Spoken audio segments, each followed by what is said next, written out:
What's up, guys? Welcome back to vlog 12 on Vlomanger, and today we have a special video. We're going to be going over the Champions League and the main matches that happened during that time. If you guys don't know where I am right now, I'm not going for a walk. It is freezing outside.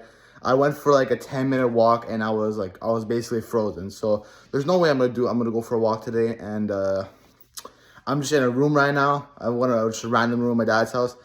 This is actually a childhood room. Childhood room? It's a toy room basically. There's a bunch of toys in here, kinda. And there used to be way more, but my dad sold them all because I'm not a baby anymore and my little brothers aren't little. Oh, what the fuck I just said? They're not young anymore, so they don't really play with toys. None of us play with toys anymore, so all this is being sold. So it's pretty empty in here. It's pretty nice, and it's just a pretty good place to record and post my videos, you know. So yeah, so when it gets cold, let me just make sure my door is closed. Yeah, that's pretty close to me. So if it's too cold outside, I usually just come here to record my videos. So let's get started. So the first day was Tuesday with all the matches. And first one I want to go over is Inter versus Arsenal. Inter versus Arsenal. My predictions for the game were, I thought Arsenal wouldn't care that much because no matter what, they're probably still going to get first or second, even if they did lose this game, because their last game is Karabag. And it's very unlikely that Arsenal's going to lose the Karabag because Arsenal is probably one of the best teams in the world right now. So it would be very unlikely that Karabag would win against Arsenal. So I thought that Arsenal would want to rest most of their starting players to play against Inter. Turns out, even if they do rest some of their... you can't hold this camera for shit. Even if they do rest some of their players, they can still kick Inter's ass. Gabriel Jesus comes back and scores 2 goals against Inter. Petr Suchik, though, I think, scored a really good goal against Arsenal. Though I saw that goal. That was a really good goal.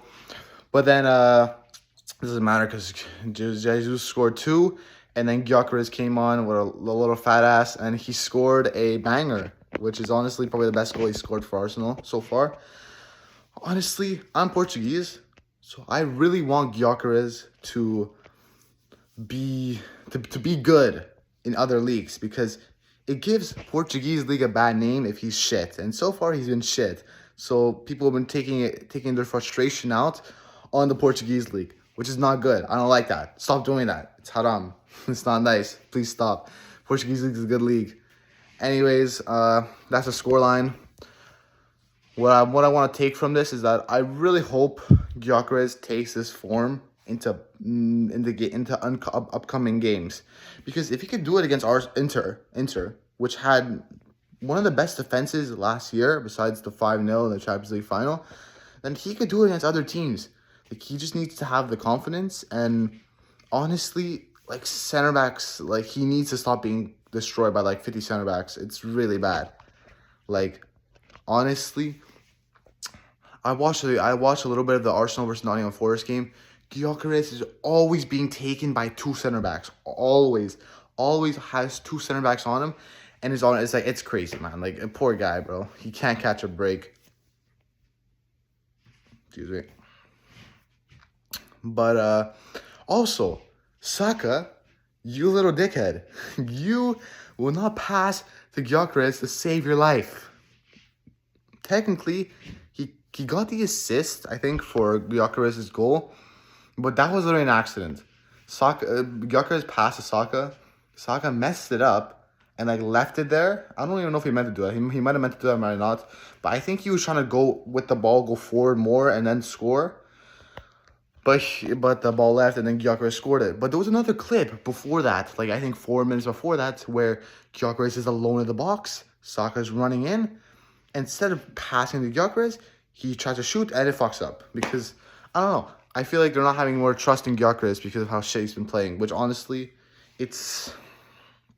like, if he wants to get passes, he has to play good. He has to show that he's good in these type of situations. Anyways, that's all I got from the Inter game. Next, we're going to go over What do I want to go? What do I want to talk about next? Probably just Real Madrid. Real Madrid 6-1 over Monaco. That's pretty crazy. I will be honest. I did not think Real Madrid were going to do that good against Monaco. Mainly because they haven't been that good ever since Xabi Alonso's been Xabi Alonso, even when Xabi Alonso was there, Real Madrid weren't that good. They lost against a team in the second division, which is crazy. And then they did win a game, I think, in La Liga against some random team. But only I think it was 2-0 or something. So it was not a crazy performance. But the fact that they went to Monaco and scored 6 goals while only conceding 1 is very impressive. Props to Real Madrid. Honestly, I hope they keep this performance up because I hope Real Madrid do good. I don't really have another motive besides wanting to Real Madrid do good, because I like a lot of their players there. Vinny got man of the match in that game. I think he got 1 goal and 2 assists. Props to Vinny. But Vinny is a very weird player, where he could have the best games. He could have the best games at the start of the week, and then at the end of the week, he could have played the worst game possible. He could score a hat-trick in one game, next game comes, and he scores an own goal. He's very, very weird with some of the stuff that he does. And I hope he's a meme farm, man. Everything he does just it ends up just backfiring against him. I'll do it 10 times more if I have to. That's probably the worst. That's probably the worst thing he said, because he just got flamed for that, because he just kept on playing worse and worse after he said that comment about losing the Ballon d'Or to Rodri. And yeah, I hope Vinny keeps on going. I hope he keeps on playing good and keeps this form that he had in Monaco and bring it throughout the entire season. Now, Mbappe did good too here. Both Vinny and Mbappe, played good. The problem with Vinny and Mbappe is that people were thinking that they couldn't play with each other. I personally think that, yeah, it's very hard to make them both work, because they're both such an individual player. They both want to score. They both want to score. That's literally it. They both want to score. They both want to cut inside. They both want to play on the left wing, first of all. And they both want to go in, go in the box and score. And sometimes they can't do that because they have to play with each other. And playing by themselves, it's hard to explain.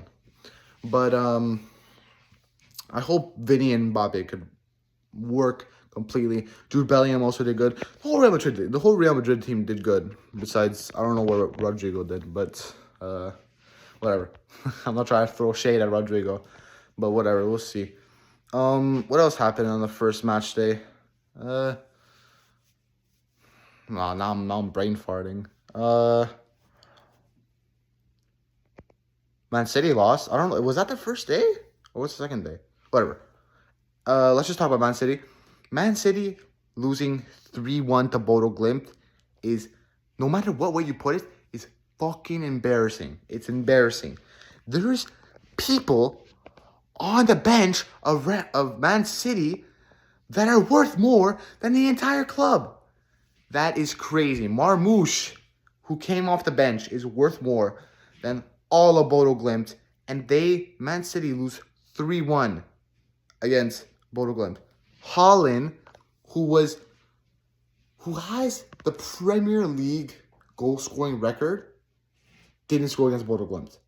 That is honestly insane. Also, but it's not just Haaland. The whole team didn't play like shit. Rodri, you are the worst Ballon d'Or winner ever, man. What is that performance? How do you go to a Norwegian team?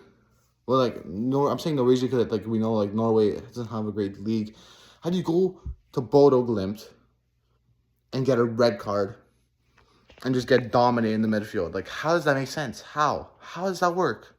You are the Ballon d'Or winner of last season. I had the kid on. I like Man City. Yeah, they have good players. But they are fucking embarrassing. And honestly, ever since last season, they've been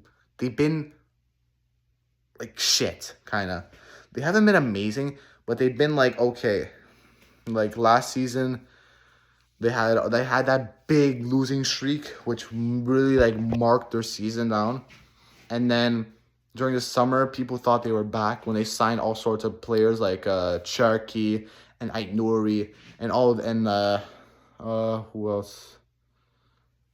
I know, Reindeers signed all these players and brought it to the Club World Cup thinking, oh yeah, we're going to dominate this and then lose 4-3 against Al Hilal, a Saudi Arabian team. Like, come on, bro. You guys are embarrassing. You guys are embarrassing. Now they just signed Semenyo and they're still losing games. They lost 2-0 to Manchester United and then lost 3-1 against Bodo Glimt. But I think they're still going to get I think they're still going to be fine in Champions League. Top 8, maybe. Top 24, definitely. Like, not a question. They're going to get through. But is it going to be convincingly? No. I gotta fix my camera. So, yeah, that's the last game, basically, that happened match day. I think that's important. Then we go to match day 2 of, like, the second day of match day 7, kind of. And you see the games. Bayern Munich won their game, which is normal. Normal for them. They won against Union Berlin or something. No, not Union Berlin. They think the Belgian team or something, and they won, obviously. But, yeah. Athletic Club Bilbao wins 3-2 against Atlanta. I feel like that was a very fair game. Didn't watch it, but those are two decent teams, you know. They're decent, so I could bring them up. But I think the main game that has to be highlighted about second day of match day 7 is PSG versus Sporting. Sporting, my goated team wins 2-1 against the holders. Dunks on them. Like, get out of here, PSG. Who are you guys? And Luis Suarez scores 2 goals. The good Luis Suarez, not the shit one that's in MLS right now. The badass, the one that scored 2 goals. Like, he's a GOAT. And, yeah, very good performance from Sporting. I'm very happy that they won. I like PSG a lot, too, though. I like a lot of teams. I'll be honest. I like a lot of teams. I'm not a fan. I could like teams, but I won't say I'm a fan of them. I like PSG. I won't say I'm a fan of them. I like Sporting. I'll say I'm a fan of them. Because I think I'm a fan of Sporting. I like their whole thing going on. And, but I do like PSG because they have a lot of Portuguese players. I'll say it again, like the 50th time in Portuguese. So I like watching Portuguese players and seeing Vitinha, Ruben Neves, Nuno Mendes all play for PSG and all being incredible players in that team is it's good. I like watching PSG. I like watching their whole thing, and but I would rather want Sporting to win in this situation because Sporting are actually doing really good in the Champions League. They're top 8 right now. Let's see if they can hold on to that, and if they can, amazing. Good job, Sporting. Congratulations. Anyways, I think that's basically it for all I want to talk about today. That's our amazing. I think those are all the main games. Hope I'm not forgetting any. I hope I don't close my phone and then go check and then fuck. Spurs versus Dortmund. Honestly, that was a pretty interesting game. I did think Dortmund were gonna win because Spurs are dog shit. They're shit. Like they're really they're not good. They're not a good team. And Thomas Frank.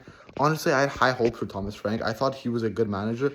Even in the Super Cup against PSG, the 2-2, and then Drew. 2-2 Drew. Oh, that's a W rhyme. Wait. Oh, it's not gonna rhyme. What the fuck am I talking about? Anyways, the 2-2 draw in the Super Cup. Well, the PSG did win on penalties. But I think it showed that Thomas Frank could do stuff with his team, but now it's not working. It's not working at all, and he might get sacked. He might definitely get sacked. And yeah, there was a game I was thinking about. I forgot about it. Oh, what was it? Oh, Barcelona were on the ropes for a bit against Red Star. They did end up winning 4-2. Lewandowski scored an own goal. Nice job, you fucking dumbass. Like, come on, bro. How do you score an own goal, bro? You're a striker. Go score in the other net, not your net. Anyways, that's all I want to say. They were on the ropes for a bit. I think it was drawing for the halftime. It was a draw. Like, I think it was like 2-2 or something. But Barcelona did end up winning, and yeah, good win for them. And oh yeah, last one, Juventus versus Benfica. Embarrassing from Benfica, man. Honestly, I like Sporting more than Benfica, but it's not good if Benfica loses, because once again it just shows that it might show that our league is shit. So Benfica, how about you stop losing and be good? And Pavlidis, don't miss a penalty like that. That penalty was dog shit. That was a horrible penalty. I don't know like where you even shot that, bro. Horrible penalty. And yeah, I think that's it, guys. Almost 16 minutes. That's a pretty good time for a video. I did put more time in my thumbnail today. If it was, I think I did pretty good with the thumbnail. I enjoyed making it. It was fun for me to make it. And yeah, guys. Hope you have a good day. Ah, fuck. Hold on. I gotta say that line. In case I don't see ya. Good afternoon, good evening, and good night. See you all later.